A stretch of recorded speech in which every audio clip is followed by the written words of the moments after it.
mula sa Manila International Auto Show 2019 at Pasay City for another episode of Carguy.Ph. Of course, syempre, nandito ang inyong host, Mr. Brian Cunanan. Thanks to our sponsors, nandiyan ang Tickets to Travel and our battery, Prime Limit, and JDECALS. Please don't forget to like, share, comment, and subscribe Carguy.Ph. So guys, still here at Mia's Car Show 2019 at Pasay City. I'm here with Mr. Atoy Llave, owner of Atoy Body Kits. Sir, thank you. Good evening and thank you for the time. Yes. So I'm very a big fan of Atoy since when I was in college pa, Sir Atoy. So, Sir Atoy, syempre ang mga viewers natin is very curious. So, paano ba nag-start si Atoy Body Kits? Well, yung shortcut na lang, it's all about passion. So, nangarap na ako dati. So, yung pangarap ko, dahan-dahan ko na ginagawa. Hindi ko na akalain someday, naging ganito. So, parang it's all about passion. Passion. Kumbaga, hilig talaga sa order. So, hilig talaga. So, everyone talaga, in terms of cars, yung nag-start ng shop, yun talaga hilig. So, may mga plans pa si Atoy Body Kits for the future to add on service na lang.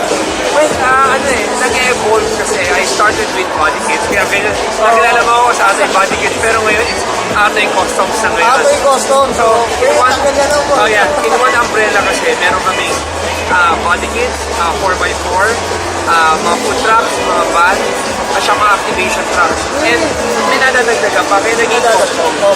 So parang nag-evolve na siya. Kasi I think I saw this, yung kinos-customisation. So parang may lazy boy na sa So, sabi ko nga, iba rin talaga si Atoy gumawa. Yung mga viewers natin sa very excited na kung saan ba pwede puntahan si Atoy or promote, contact number, Facebook. Well, I think ang pinaka-easiest is Instagram and Facebook. Instagram, Facebook. Atoy Customs lang or Atoy Llave, you see everything naman na pag may updated kami na bago ko, pinapost talaga na. Alright, ako nga, even sir, I think kasama ako dun sa Thank you, sir. Yeah, Carguy.Ph, very thankful. Kailangan is a must na kailangan mapigil natin itong tao. Thank you. And guys, want to tell you something pala. Sa mga batang nanonood, siguro I want to encourage you na parang just do your passion, kung yung gusto mo, as long as natapos mo yung mga studies mo, yung obligation mo sa parents mo, tapusin mo, tsaka mo gawin lahat ng passion mo, walang pitigil sa'yo. Okay lang na magkamali ka ng bata ka, huwag lang every time na magkakamali ka, and most important thing, we need to give glory to God in everything we do. We're just a steward of everything, so huwag yung kalilimutan yan. Okay na. Thank you, sir. Yes. Thank you, sir.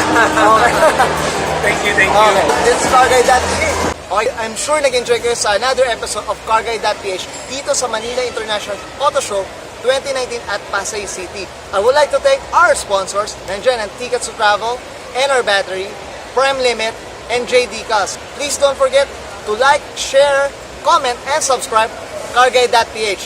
And this is your host, Brian Cunanan.